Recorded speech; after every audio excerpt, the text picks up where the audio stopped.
Chers amis abonnés, bonjour, ravi de vous retrouver. Nous sommes aujourd'hui le lundi 22 juillet, il est exactement 8h01. J'espère que vous allez bien. Si vous êtes en vacances, profitez-en pleinement. Et pour ceux qui sont encore au labeur, comme on disait avant, eh bien je vous souhaite beaucoup de courage, notamment à mes voisins parisiens qui vont devoir subir les Jeux Olympiques pour aller travailler. Autrement dit, il va falloir montrer patte blanche pour aller travailler, un QR code et un justificatif de domicile, tenez-vous bien. De quoi vous réconcilier avec le système, croyez-moi. Passons. Alors, je voulais faire une petite pause et puis l'actualité me rattrape. Vous vous souvenez que je n'attendais pas avec impatience l'année 2024, eh bien, on est servi au niveau des rebondissements entre l'incohérence du système politique ici en France et les grands coups de Trafalgar qui se passent aux États-Unis. J'avoue qu'on est servi. Alors, un rapide coup d'œil sur le thème de Donald Trump, puisqu'il ne va pas occuper le centre de mon intervention, mais tout de même, il faut en parler. Je vous renvoie à la vidéo que je vous avais encore partagée de nouveau dernièrement, lorsque j'avais un petit peu commenté les futures élections, et rappelez-vous, j'avais attiré votre attention sur le fait que ce transit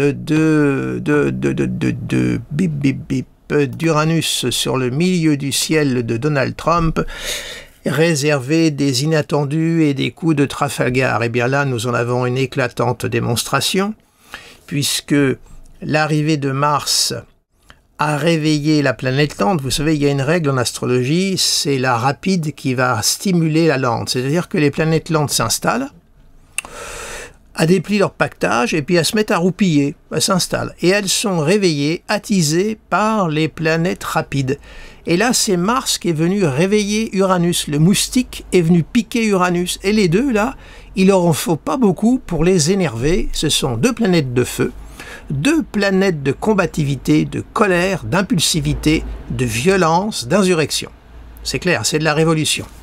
Le révolutionnaire, le guerrier. C'est clair.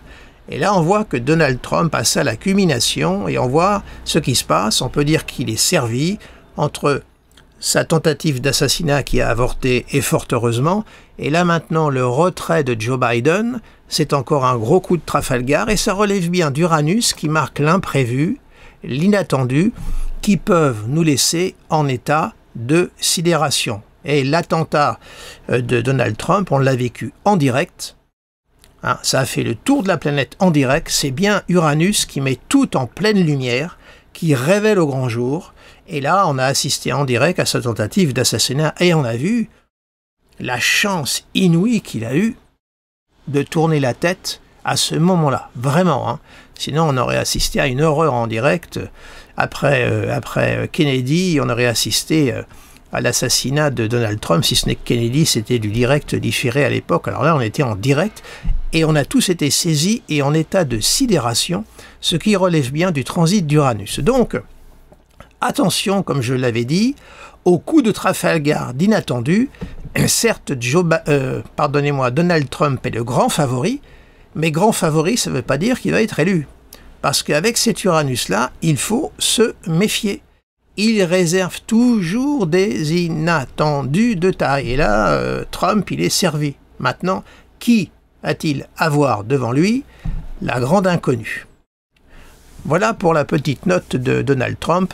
Je ne vais pas aller plus loin. Alors ça s'est fait donc, cet événement-là s'est fait hier au moment d'une pleine lune. Hier nous étions dans la phase pleine lune. Voilà, il y avait une conjonction Lune-Pluton qui englobait sa Vénus natale qui est maîtresse de sa maison 10, milieu du ciel qui marque le destin. Vous voyez, ça s'est fait là, angulaire à sa cuspide de maison 12. Bon. Alors maintenant, je vais tout de suite passer à la personnalité intéressante à étudier, à savoir Madame... Ah non, pas Donald Trump, décidément, Madame Kamala Harris. Voilà. Madame Kamala Harris qui est née le 20 octobre 1964 à 21h28. Voilà le thème de Madame Kamala Harris sous les yeux, qui est née sous le signe de la Balance avec un ascendant Gémeaux. Alors, je ne vais pas rentrer dans l'interprétation de son thème au niveau de sa personnalité. C'est pas l'angle de ma vidéo de ce matin. Je l'aborderai bien sûr, hein, mais c'est pas tout à fait l'objet. Vous voyez qu'elle a un beau cerf-volant ou un beau diamant. Hein. Vous voyez, double sextile, trigone avec un trigone complet en signe d'air, avec une angularité saturnienne là-haut qui est à double tranchant. Je vous en parlerai tout à l'heure. On va positionner tout de suite les transits de ce thème pour aller droit à l'objet de mon intervention d'aujourd'hui. Moins un jour, voilà. Alors, là à droite, vous avez le thème du 21 juillet, là, au moment de la pleine lune. Hein. Bon, bah, vous voyez que si on superpose cette pleine lune dans son thème, elle est juste ici. Or, Madame Kamala Harris est née également sous une phase pleine lune dans son thème. Vous voyez, 27 degrés, 25 degrés, axe, balance, bélier. Or, l'annonce du retrait de Joe Biden et le fait que M. Joe Biden adoube Madame Kamala Harris, qui est la vice-présidente, jusque-là il y a une certaine cohérence, c'est fait justement sous une phase pleine lune. Hein. Alors, elle n'est pas exacte parce que je ne suis pas dans l'heure. Hein. Si je voulais faire dans l'heure, il faudrait que je corrige, mais vous savez qu'hier, nous étions dans la phase pleine lune, qui englobe Pluton, qui marque vraiment la phase de crise. En plus, ça se fait dans sa maison 8, et cette phase pleine lune se met au carré de sa pleine lune natale. Voilà. Donc, on voit l'urgence, on voit la crise dans laquelle tout ceci se met en place. Elle présente également un transit de Saturne dans sa maison 10. Qui est opposée à ces 3 planètes en 4. Elle a quand même cette opposition de taille. Ensuite, elle est née avec un Saturne qui est angulaire à son milieu du ciel, il est rétrograde. Et elle a un Jupiter en Taureau qui est également rétrograde. Si on observe les directions secondaires, son Jupiter est toujours en phase de rétrogradation. En revanche, son Saturne natal est redevenu direct et il est actuellement à 0 degré du signe des Poissons. Son Saturne. Bon. Alors, naître avec un Saturne, comme elle l'a, angulaire, là, au milieu du ciel, en admettant que 21h28 soit vraiment son heure de naissance, ça marque de l'ambition, ça marque une ascension, une pugnacité très forte. Certes, Saturne est dans la maison 9, mais il est quand même angulaire au milieu du ciel, opposé à Mars et au carré de Jupiter. Alors, attention à cette position de Saturne là-haut, parce qu'on a noté dans les thèmes des chefs d'État. Et ça, on a fait une recension, et cette recension-là avait été mise en lumière par André Barbeau, dans un de ses livres qui remonte à très vieux, en astrologie mondiale, et on a noté que dans le monde de la politique, du pouvoir, les personnalités qui naissent avec des Saturnes qui voisinent avec le milieu du ciel connaissent des ascensions et des chutes tout aussi fulgurantes. C'est un aspect à double tranchant, c'est comme si Chronos dévorait son propre enfant. Donc c'est une position quand même critique pour elle. Et elle est en train de vivre cette période avec le retour de Saturne sur Saturne, et il est dans son milieu du ciel, en phase de rétrogradation. Elle va l'avoir tout le temps. Vous voyez là. Donc attention, parce que moi je vais vous dire vraiment mon sentiment. Si c'est vraiment Madame Kamala Harris qui est la future candidate à l'élection présidentielle aux États-Unis, ça va être un cadeau empoisonné pour elle. Son mandat va être périlleux. Il va être à très haut risque. Voilà ce que j'ai à dire, pour résumer ma pensée. Vous savez que je déteste donner dans le catastrophisme, j'ai hors de ça. Il y a suffisamment de grands adeptes du catastrophisme, même dans mon activité d'astrologue, je l'entends qui annoncent des catastrophes en permanence, sans arrêt. Moi, j'essaye de me garantir de cette facilité et de ce côté très spectaculaire que je déteste au plus haut point. Mais ce que je peux vous dire, c'est si c'est Madame Kamala Harris qui est la future candidate, et s'il s'avérait qu'elle remportait l'élection présidentielle, son mandat va être très très difficile et il faudra qu'elle fasse très très attention. Voilà ce que j'ai à dire. Ensuite, évidemment, quand on observe quand même la structure du thème natal de cette personne, le thème est très fort. On a un beau trigone en signe d'air qui marque l'excellente communicante qu'elle est. Bon, le Mercure, en plus, est en Scorpion. Il a la petite note d'agressivité qu'il faut pour faire de la politique. Hein. Si jamais elle est en lice contre Donald Trump, il va s'amuser avec ce Mercure en Scorpion. Hein. D'ailleurs, tout à l'heure, je vous ferai une synastrie, je vous comparerai le thème de Trump et de Kamala Harris, et vous verrez, c'est très intéressant. Mais tout au moins, on a déjà une conjonction Soleil-Mercure en signe d'air, elle est ascendant Gémeaux. Donc, elle a également la vélocité et la rapidité du Gémeaux qu'on retrouve également chez Donald Trump. Elle l'a à l'ascendant. Donc, son moi profond est Gémeaux, mercurien, et Mercure est en Scorpion. Donc, attention à son esprit critique, à mon avis, elle va avoir du répondant. Ensuite, nous avons cette lune en bélier qui, pour une femme, la rend plutôt martienne. Vous voyez, c'est-à-dire qu'attention, ça en fait une combattante.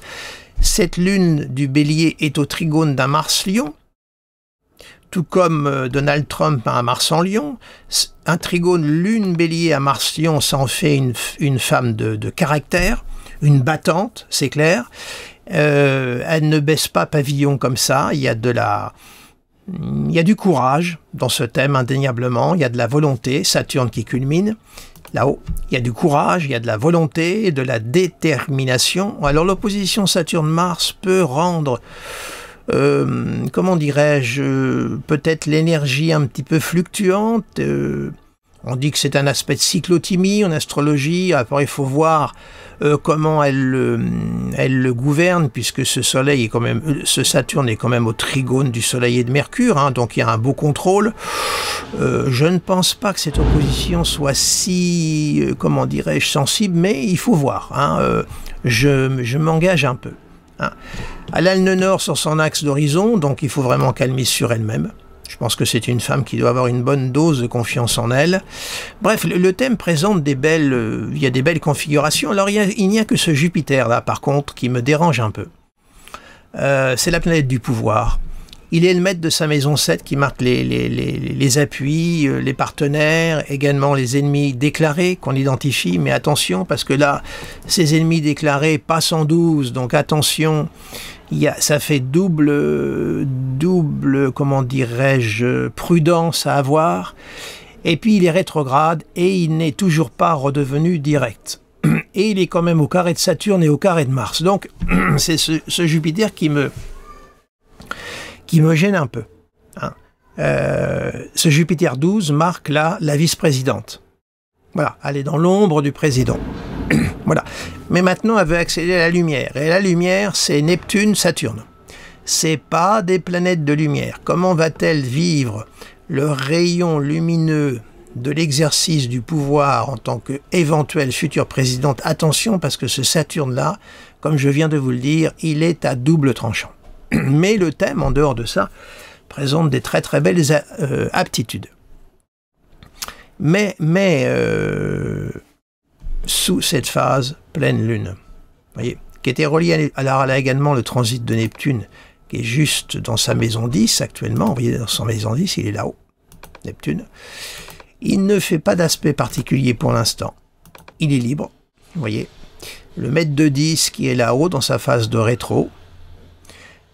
L'année prochaine, elle va connaître la conjonction Saturne-Neptune à partir du mois de mai. Là. Donc Saturne l'année prochaine va quand même être une bonne partie de l'année au carré de son ascendant.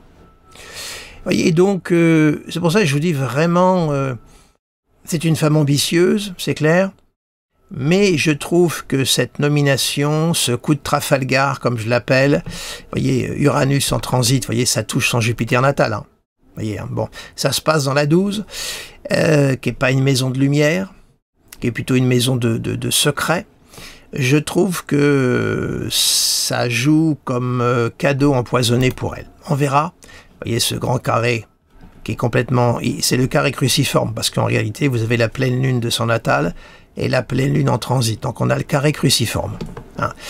Alors vous me direz, ça représente aussi la difficulté de sa tâche, parce que devenir présidente de la plus grande puissance du monde, c'est pas rien. C'est énorme comme tâche. Et si on n'a que des aspects harmoniques, c'est peut-être pas ça qui permet de pouvoir affronter la difficulté. Il faut aussi de la dissonance qui marque le combat et la capacité à pouvoir justement surmonter les obstacles. Voilà. Alors on voit que là, elle est servie. Donc attendons de voir si vraiment elle est adoubée ou pas.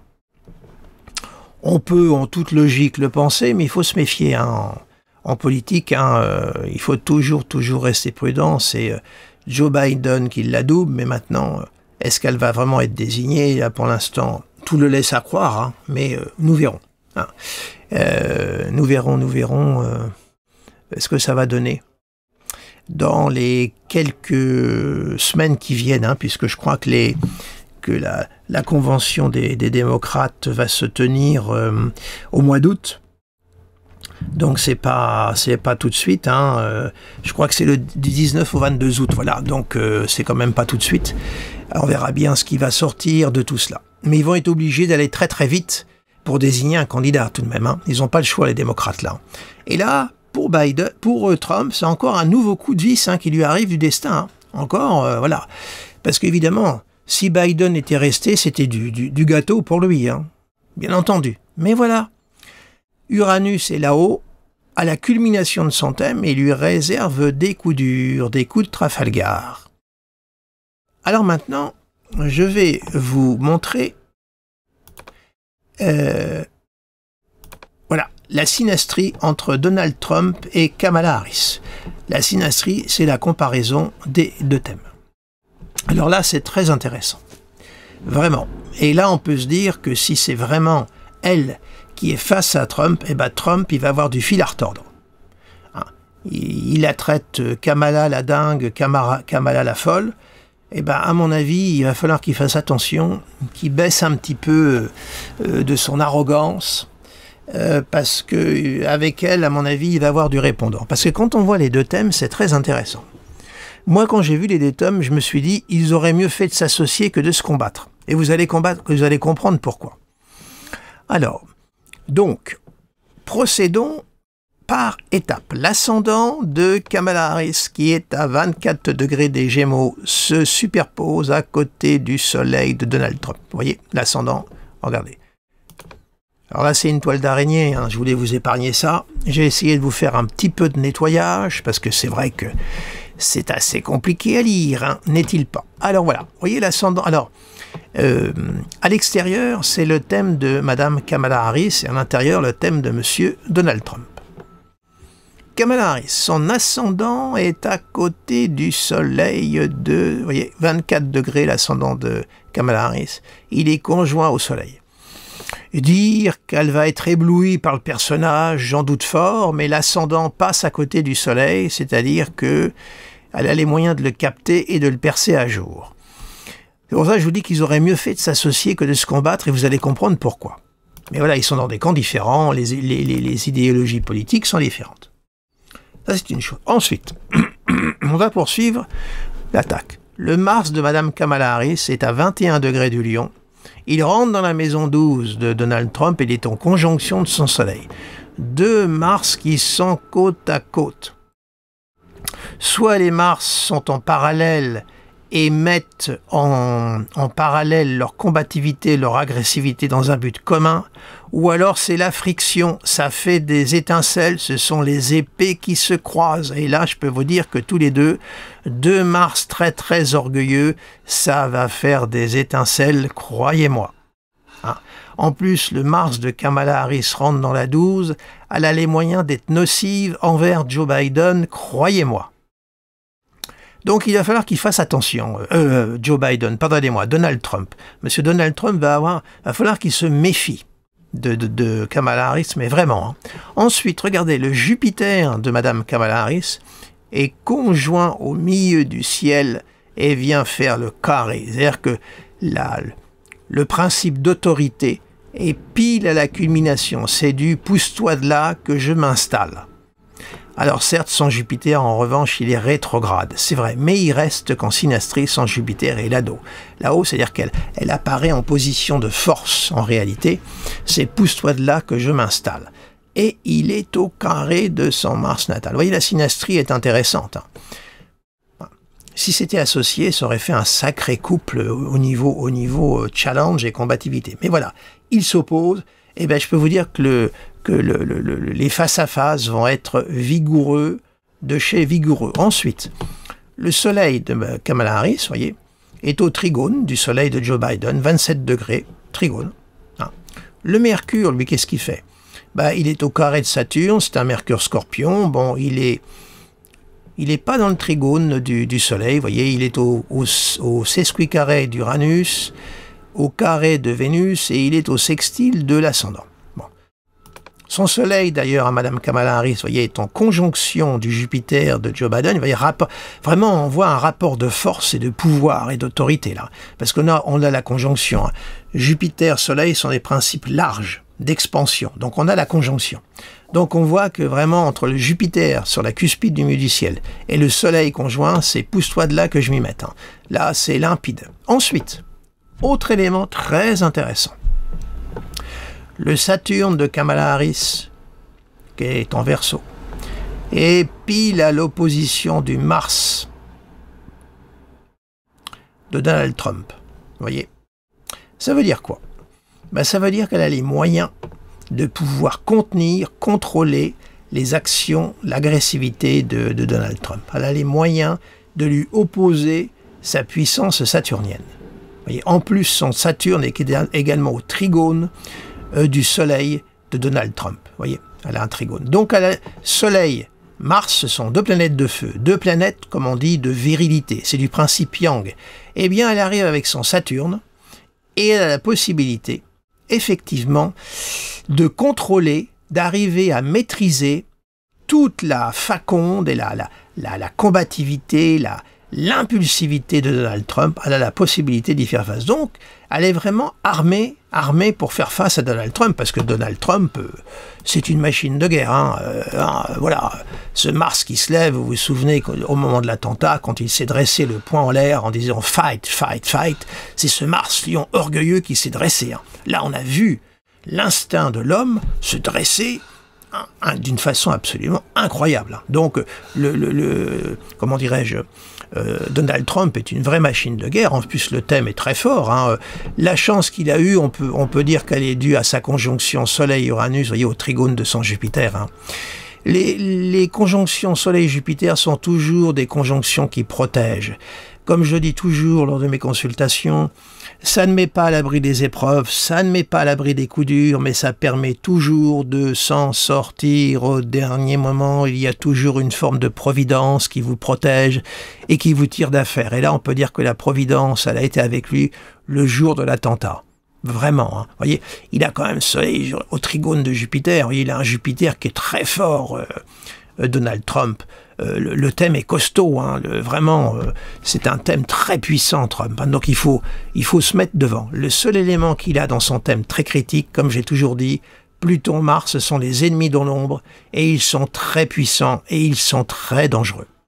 Donc il faut évidemment qu'il se méfie de ça. Dans tout le cours de son existence, et en matière politique, et les États-Unis nous ont une fois de plus encore démontré qu'ils sont capables d'en passer par les solutions les plus radicales. Donc il faut qu'ils se méfient.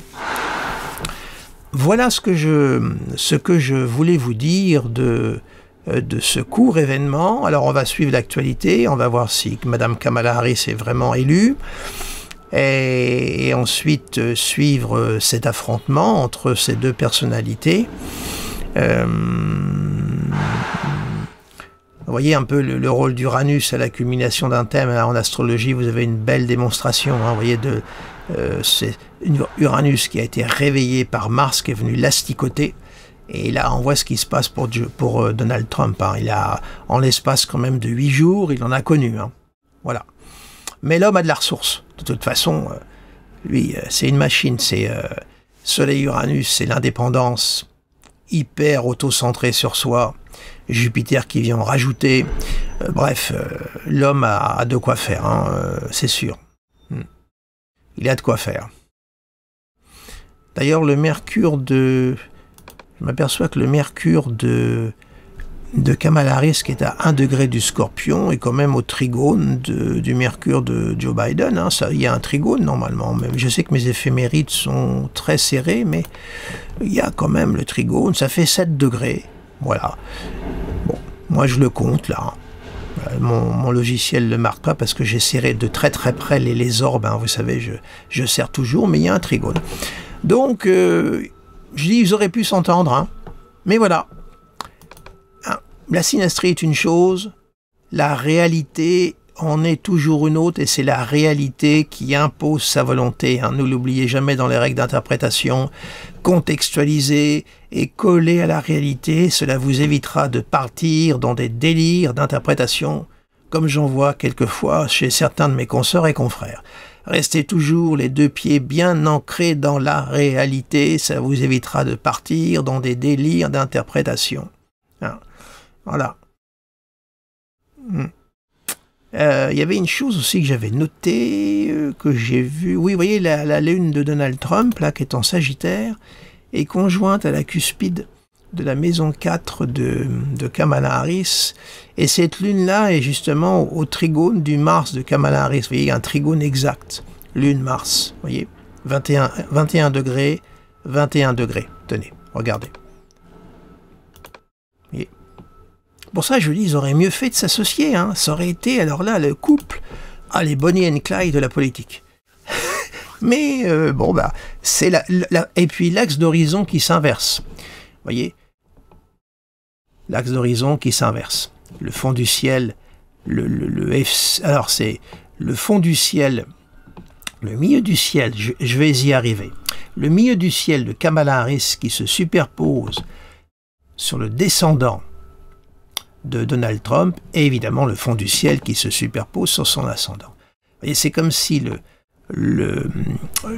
l'axe du méridien, hein, tenez, je ne vais pas axer, on va en mettre le thème, voilà le thème avec l'ascendant à gauche, vous voyez, ce qui constitue le méridien céleste de Kamala Harris, Vierge, Poisson, donc la colonne vertébrale de son thème se superpose sur la ligne d'horizon de Donald Trump, voyez. Donc là, on voit aussi qu'il y a 2 puissances qui s'affrontent, 2 forces. C'est très intéressant toujours de noter ça. Hein.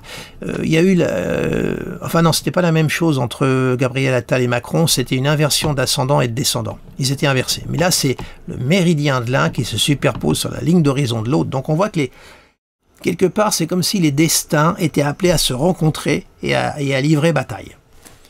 Voilà. Eh bien, écoutez, je vais...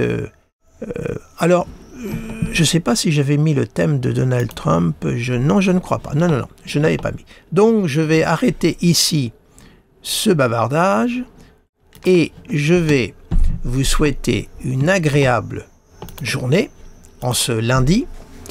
Prenez soin de vous. Si vous vous déplacez travailler et vous êtes à Paris, bah écoutez, essayez de ne pas trop... Essayez de prendre sur vous, parce que je sais que ça ne va pas être facile pour certains d'entre vous. Hein. Montrez pas de blanche pour aller bosser, il faut quand même s'en occuper. Hein. Donc, pour ceux qui peuvent faire du travail, évidemment, chez eux, bah, tant mieux pour vous, ça vous évitera de subir ces désagréments. Voilà, bien écoutez, je vous remercie pour votre attention. Pour votre présence et puis bah écoutez, mettez un petit pouce si vous avez aimé cette vidéo et puis partagez-la si vous estimez qu'elle en vaut la peine et puis bah, je vous souhaite une agréable journée et je vous dis à très bientôt. Au revoir.